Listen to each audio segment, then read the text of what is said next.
Udah.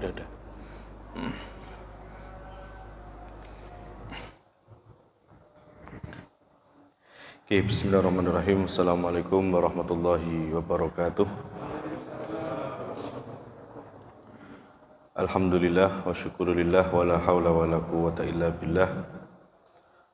Asyhadu an la ilaha illallah wa asyhadu anna Muhammadan abduhu wa rasuluh. Allahumma salli ala Muhammad wa ala ali Muhammad amma ba'du. Allahumma anfa'na bima 'allamtana wa 'allimna ma yanfa'una wa zidna ilma.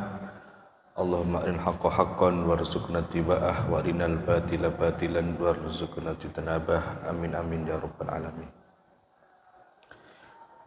Hadirin Bapak Ibu sekalian, Jamaah Masjid An-Nasr rahimakumullah.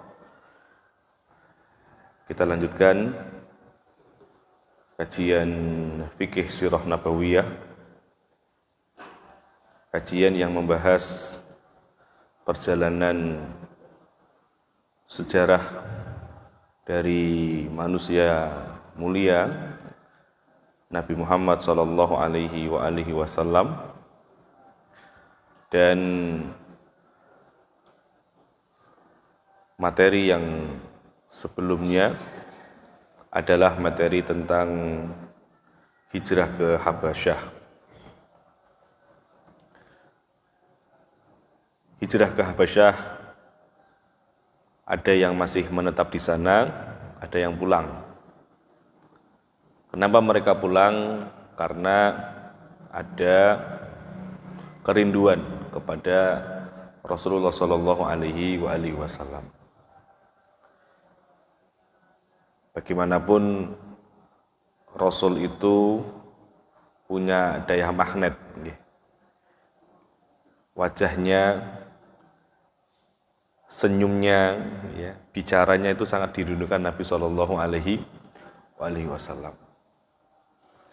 Maka nanti ada sebuah hadis yang menjelaskan, ya Rasul, kita niki kalau sedang duduk kalih panjenengan, lagi bermajelis kalih jenengan ini, iman kita itu kok jadi kuat gitu. Nonton jenengan mawon tuh langsung imannya kuat gitu. Langsung imannya itu langsung naik. Pokoknya kalau jenengan ngendikan nopo samina wa atokna. Kalau jenengan dawi nopo siap, bahkan harus mengorbankan harta dan jiwa pun siap gitu. Hanya melihat wajah Nabi sallallahu alaihi wasallam. Tapi aneh Rasulullah. Anehnya itu kalau kita itu sudah ketemu karo keluarga, karo kegiatan harian, itu iman jadi turun gitu loh. Ya podo berarti ya, jadi sama kayak kita ini. Kita ini kalau nggak ngaji, kalau nggak bermajelis ilmu ya, iman akan turun terus gitu. Makanya salah satu untuk menjaga stabilitas keimanan itu dengan ngaji. Nah, para sahabat ya bertemu dengan Nabi, melihat sosok Nabi saja itu sudah gembira sekali, sangat-sangat gembira, senangnya luar biasa. Ibarat orang itu sudah jatuh cinta gitu ya, mau diapakan saja siap. Nah, itulah yang dialami oleh para sahabat ketika di hijrah Habasyah, karena Nabi tidak hijrah. Nabi posisinya ada di Mekah. Ada yang menetap karena alasan keamanan, ada yang pulang karena rindu dengan Nabi SAW, yang pastinya ketika kembali ke Mekah akan siap menghadapi konsekuensi yang akan menimpa mereka. Dan benar nggih Bapak Ibu sekalian, setelah peristiwa hijrah Habasyah ini, karena tamparan luar biasa, sampai Raja Habasyah itu lebih mendengarkan dan lebih percaya dengan perkataan orang-orang Islam yang saat itu diwakili oleh Ja'far bin Abi Thalib Dan itu mencoreng Quraisy karena mereka tidak bisa menjamin keamanan orang-orang yang ada di Mekah. Dan persoalannya bukan persoalan besar ya, dalam tanda kutip, persoalannya bukan politik, ini persoalan tentang agama. Harusnya kan toleransi gitu ya. Bahkan ayat yang menunjukkan tentang itu dan disampaikan kepada mereka juga, lakum dinukum waliyadin, kan begitu. Agamamu agamamu, agamaku agamaku. Tapi mereka ya gatel juga. Gatelnya kenapa? Gerahnya kenapa? Karena semakin hari semakin banyak orang yang masuk Islam, itu dia problemnya. Gitu. Ketika ini dibiarkan dengan lakum dinukum waliyadin, orang itu menjadi simpati dan condong kepada Nabi SAW. Dan itu karena rekod beliau, jejak beliau, dan perilaku beliau yang luar biasa. Maka itu kalau didiamkan, akhirnya lama-kelamaan banyak yang masuk Islam gitu ya. Akhirnya mau nggak mau ada tindakan-tindakan yang melawan, tindakan-tindakan yang menyerang kembali Rasulullah SAW dan para sahabat. Nah, pada kesempatan kali ini ada satu angle, satu peristiwa di mana dengan masifnya gangguan kepada Rasulullah itu akhirnya membuat seorang Hamzah masuk Islam. Ya, jadi di balik penderitaan yang dialami oleh Nabi itu, akhirnya Allah gerakkan seorang bernama Hamzah.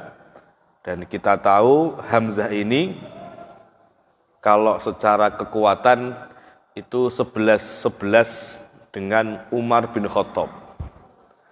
Jadi secara fisik Hamzah ini besar, Hamzah ini kuat, Hamzah ini termasuk jawaranya Mekah.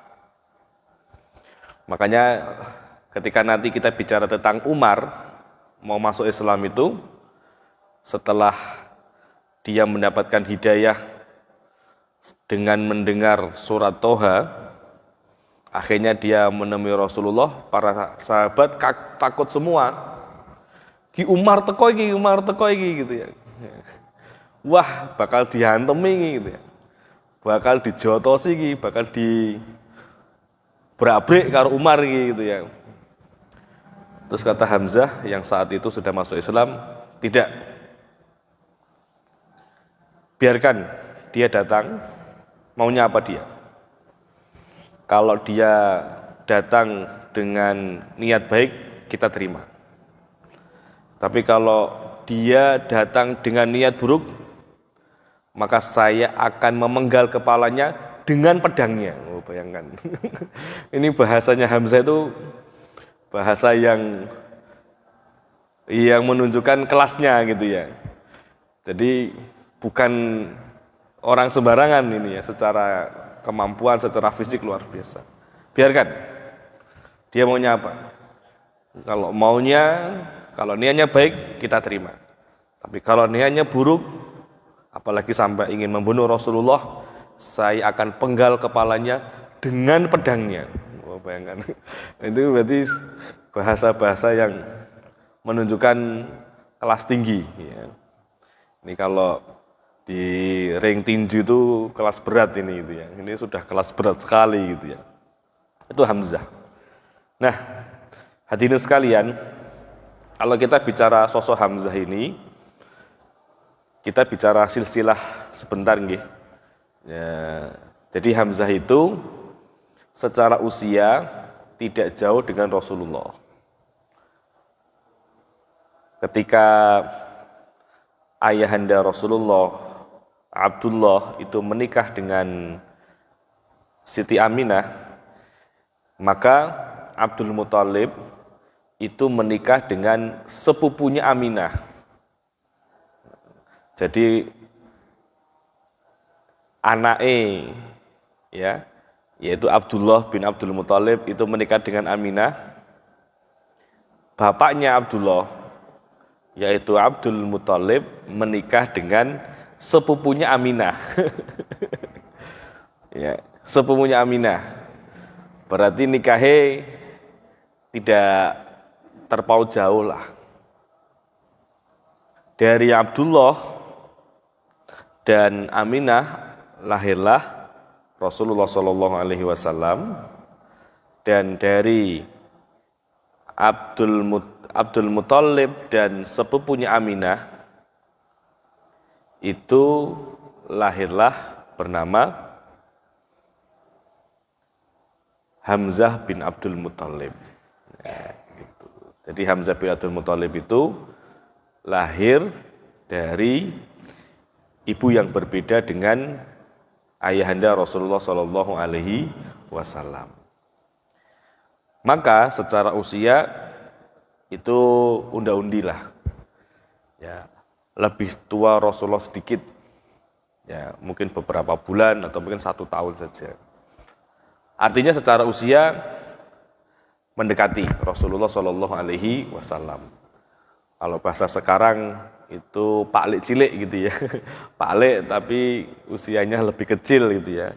Ya karena orang pada saat itu kan punya anak banyak begitu, sehingga yang belakangan dipanggil paman, tapi secara usia mungkin lebih kecil dari ponakannya begitu ya. Itu Hamzah bin Abdul Muthalib. Jadi dia adalah anak dari kakek Rasulullah, berarti statusnya adalah paman daripada Rasulullah Shallallahu Alaihi Wasallam.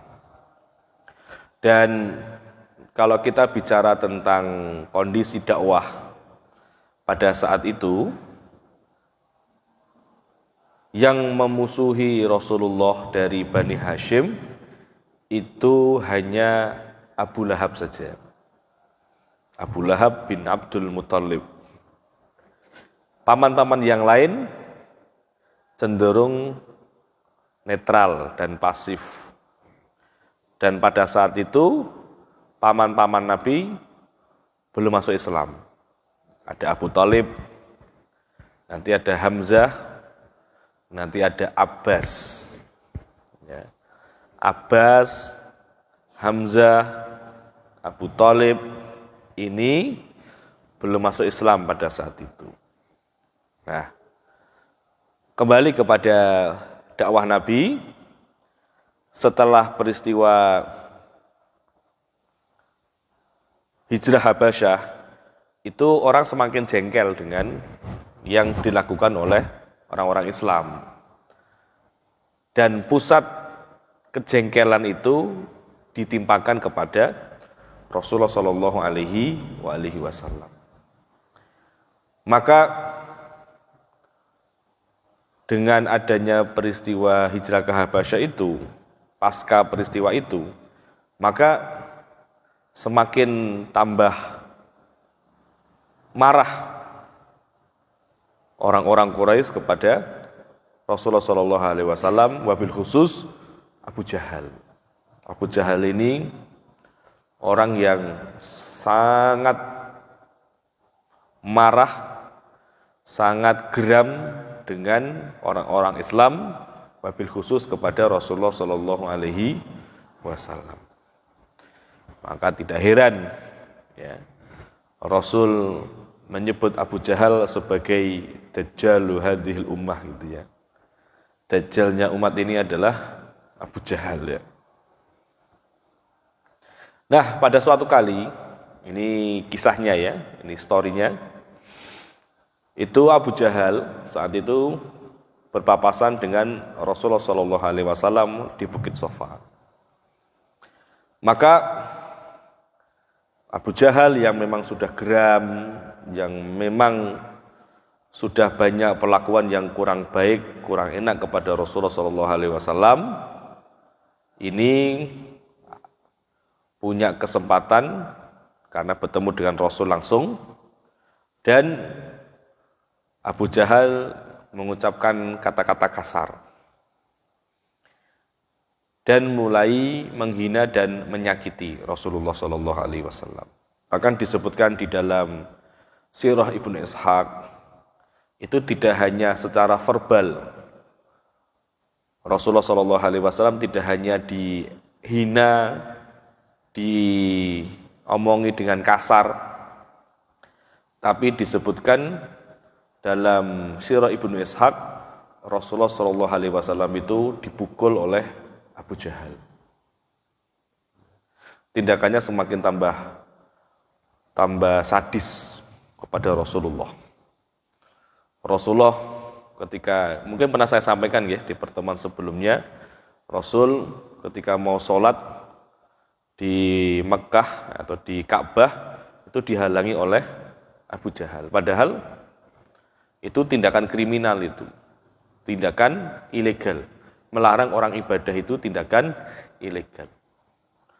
Ini bukan hanya melarang, bahkan ingin merendahkan Rasulullah SAW dengan melemparkan kotoran, bahkan ingin menendang tengkuknya Nabi Shallallahu Alaihi Wasallam.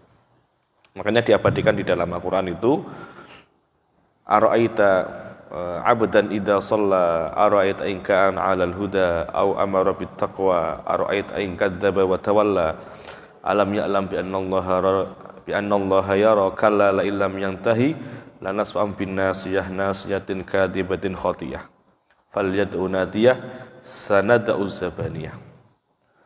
Ya, itu peristiwa tentang Abu Jahal yang menahan Rasulullah atau melarang Rasulullah untuk tidak sholat. Tapi kali ini kan bebas, Rasul tetap sholat di situ. Abu Jahal merasa diabaikan, akhirnya melempari dengan kotoran, dan beberapa waktu yang lain Abu Jahal berjanji akan menendang tengkuknya Nabi ketika beliau sholat. Dan itu sudah diikrarkan gitu ya, dan sudah diworo-worokan. Tapi Abu Jahal melihat sosok yang besar di samping Nabi SAW, yang kalau dia melakukan apa yang dia woro-worokan itu, maka akan disamplukkan sama malaikat yang berada di samping Nabi SAW. Nah, pada suatu kali, ya ini ya, peristiwa kembali kepada ini peristiwa di luar itu ya, di luar surat Al-Alaq. Jadi memang Abu Jahal ini orang yang sangat benci dengan Nabi. Maka ketika ketemu